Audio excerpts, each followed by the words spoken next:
I want to say welcome, ladies and gentlemen. This is a special broadcast. I won't be before you all long, but I just want to just come on just real quickly before the president come on. I think he's scheduled to come on at 8, and that's why I'm coming on now. Um, I'm probably going to be about probably 15 minutes at the most, so just bear with me. I was not going to say anything in regards to some of the things that has been going on um, in the news media as of late. But what I want to talk about tonight, I want to talk about, let me find it. What I want to talk about tonight, I want to talk about this anti Asian COVID hate bill that was passed in the Senate. Uh, 99% a bipartisan vote. And I got nothing against this bill being passed, but I'm going to tell you in a little bit why I take issue with that, okay? Uh, but before I come back to that, I just want to say this is an election year, and I want to say that the reason I'm speaking is because I want you all to, those of you who do vote, I want you to be able to become a better informed voter.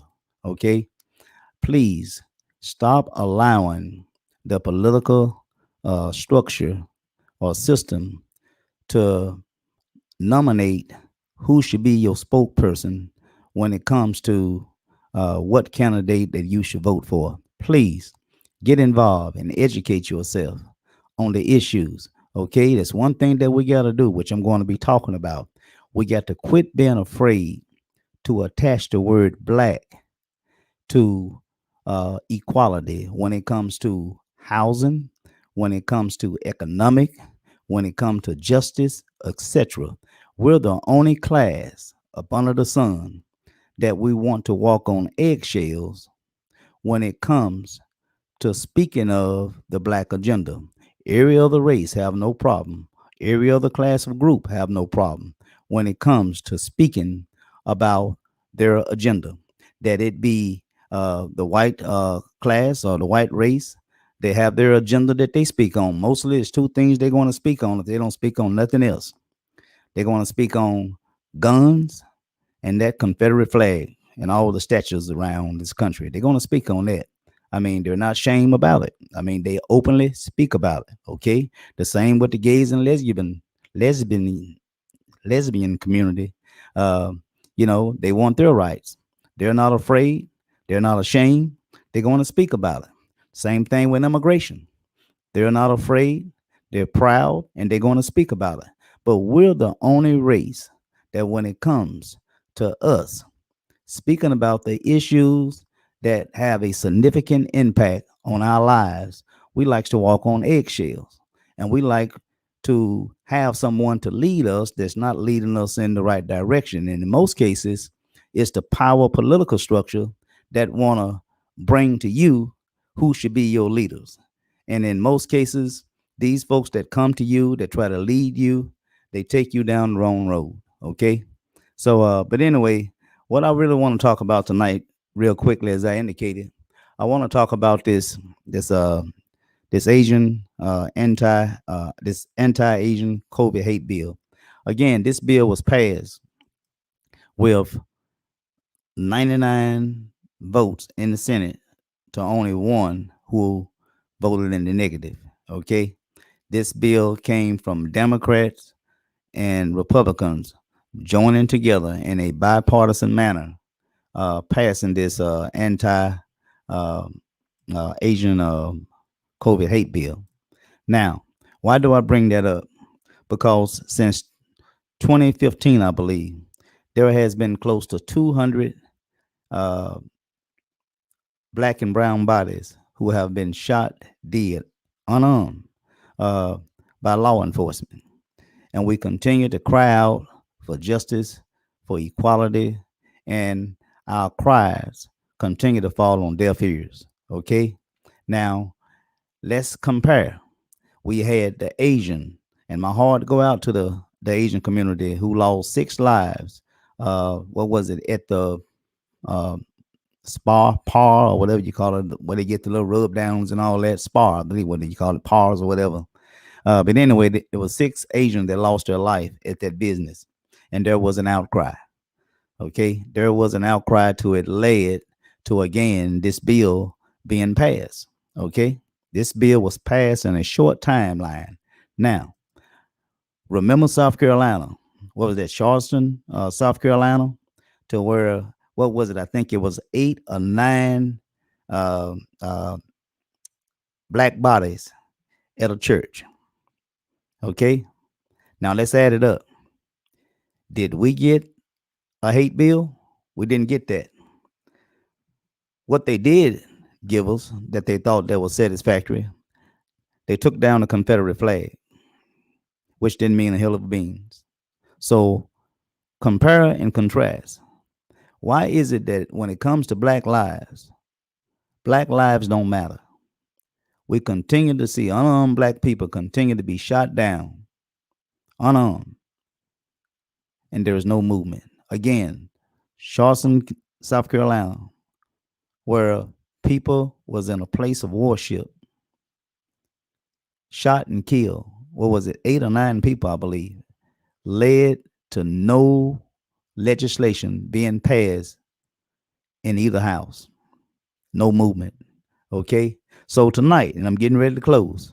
So tonight, these some things that I want you to to pay close attention to see if President Biden will speak on it.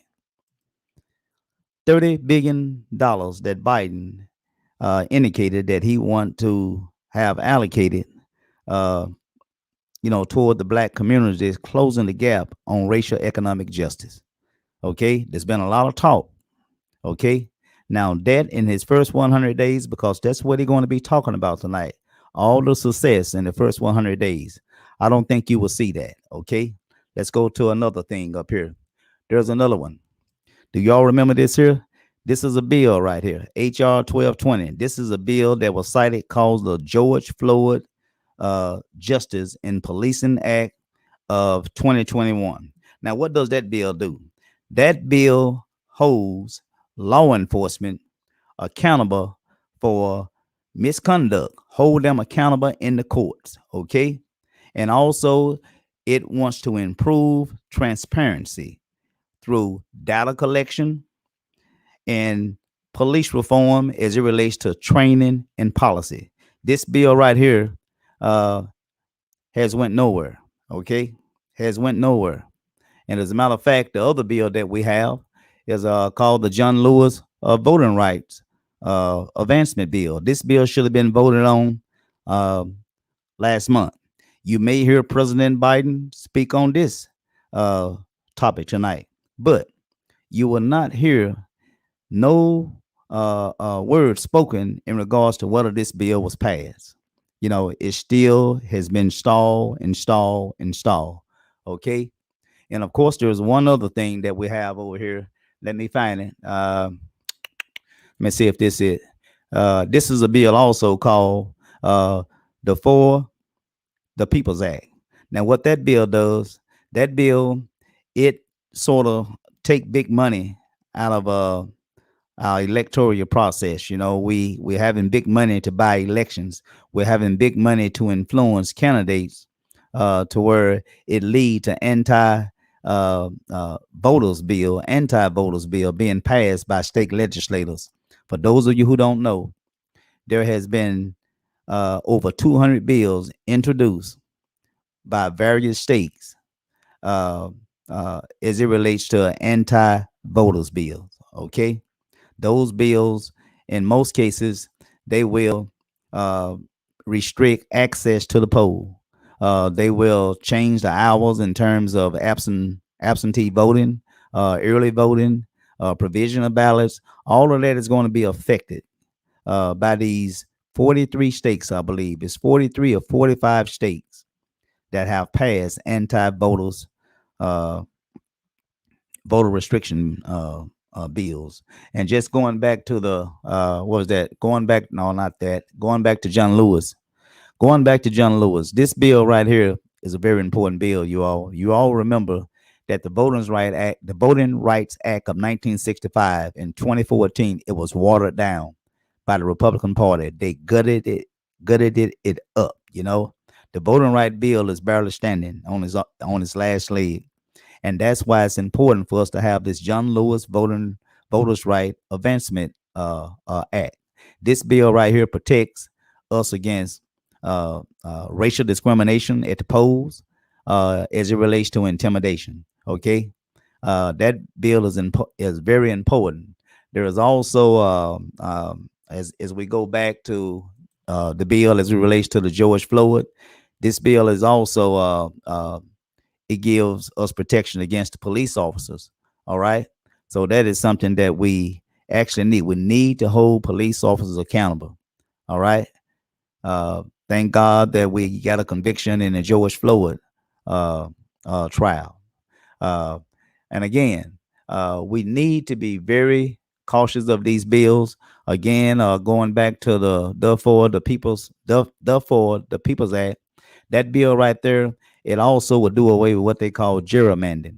You know, gerrymandering is simply where one party or the other who's in charge, they have the sole responsibility to draw the boundary lines in certain states, cities, counties, or what have you. And that is very important because the way they draw the lines determine uh, them being able to elect a preferable candidate of their choice.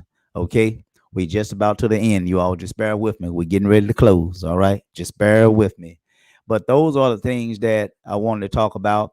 And also, this you all knew that I showed in my last broadcast. I showed to where you had Alicia Keys and the other music artists. They was talking about uh, 23 ways uh, how you can be black and die. Okay, and they showed the various fallen black and brown people dating back toward I think it was 2014, 2015, somewhere in there, and the numbers continue to go on and on and on. What Alicia Keys and them have called it on President Biden and Vice President Harris to do in their first 100 days is to introduce some type of racial, to put together a commission that will study racial discrimination as it relates to uh, uh, uh, those hate crimes that are directed toward black people in particular. Uh, and I don't need to tell you that the first 100 days, that has not happened. Okay. That has not happened. So this bill is called, it's hashtag breathe with me, revolution.org. You all need to look that up and read a little bit more about it. That is a very good group of, of artists that's reaching out, trying to bring some kind of awareness to the attack upon black and brown people. Um, and I want to just say, who is this here? Also, my brother. How you doing there, brother Maurice? What's up, bro? I'm trying to get through this broadcast real quickly before President Biden come on, because I want everyone to tune in and listen to that. Uh, okay.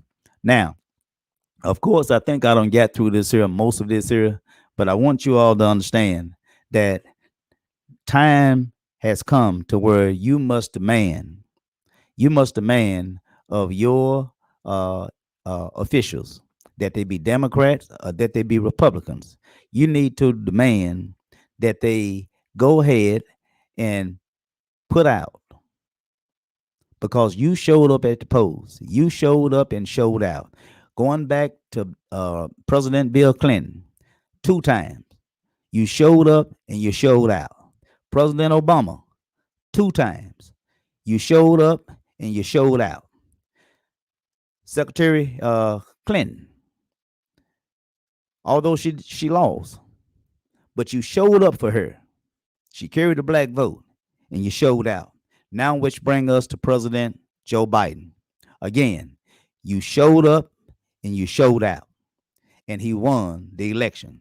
And you even gave him the icing on the cake when it came to the state of Georgia, 2 Senate seats. Again, the black vote. You showed up and you showed out. Now let's add all that up in this first 100 days. What have we got? I know, I feel you. I hear all of y'all right now. $1,400, which that was given to everybody. If you feel $1,400 is going to enhance your life for the better, it's probably gone right now. You probably didn't spend it all. You probably went to the malls or whatever. Just gave it away. And still in doing something with it that gonna have some really lasting impact on your family. But that's all I had to say. Hopefully, you all will pay close attention to President Biden tonight as he speaks, and we need to hold these officials accountable.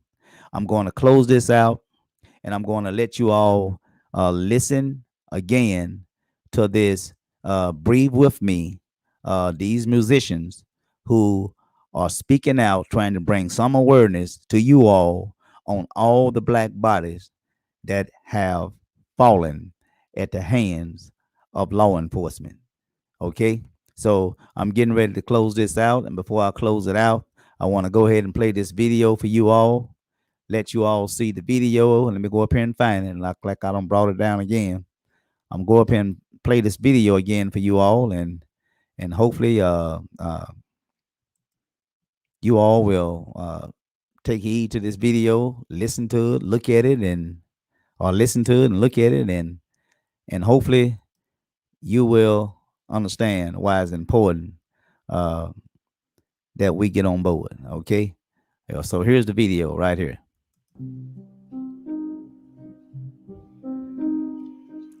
In 2016, we created 23 ways you could be killed by being black in America. Failing to signal a lane change. Riding in your girlfriend's car with a child in the back. Running to the bathroom in your own apartment. Selling cigarettes outside of a corner store. I can't believe I'm back 4 years later with 17 more ways you can be killed. Leaving a party, Jordan Edwards. Sleeping in your home, Dominique Clayton. Sitting in a wheelchair, Jeremy McDowell. Riding your bike, Ronell Foster. Suffering from a mental illness, Walter Wallace Jr. Failing to dim your lights, Javier Amber. Walking down the street, Elijah McClain. At home relaxing, Botham John. At your window, Tatiana Jefferson. Standing in our grandmother's backyard, Stephon Clark. Jogging, Ahmaud Aubrey.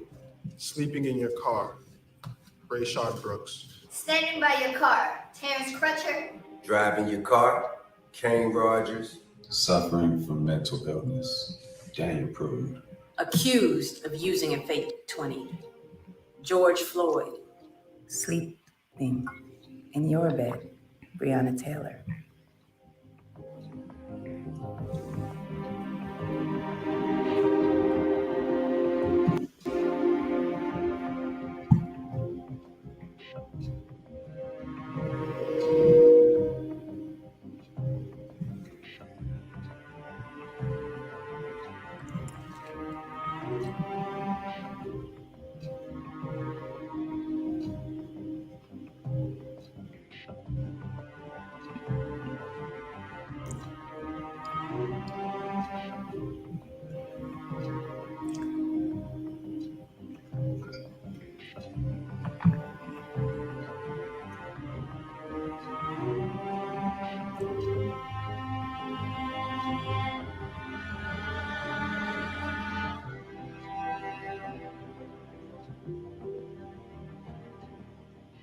Breathe. Breathe with me. Breathe with me. Breathe with me. Breathe with me. Breathe with me. Breathe with me. Breathe with me. Breathe with me. Breathe with me. Breathe with me. Breathe with me. Breathe with me. Breathe with me. Breathe with me. Breathe with me. Breathe with me.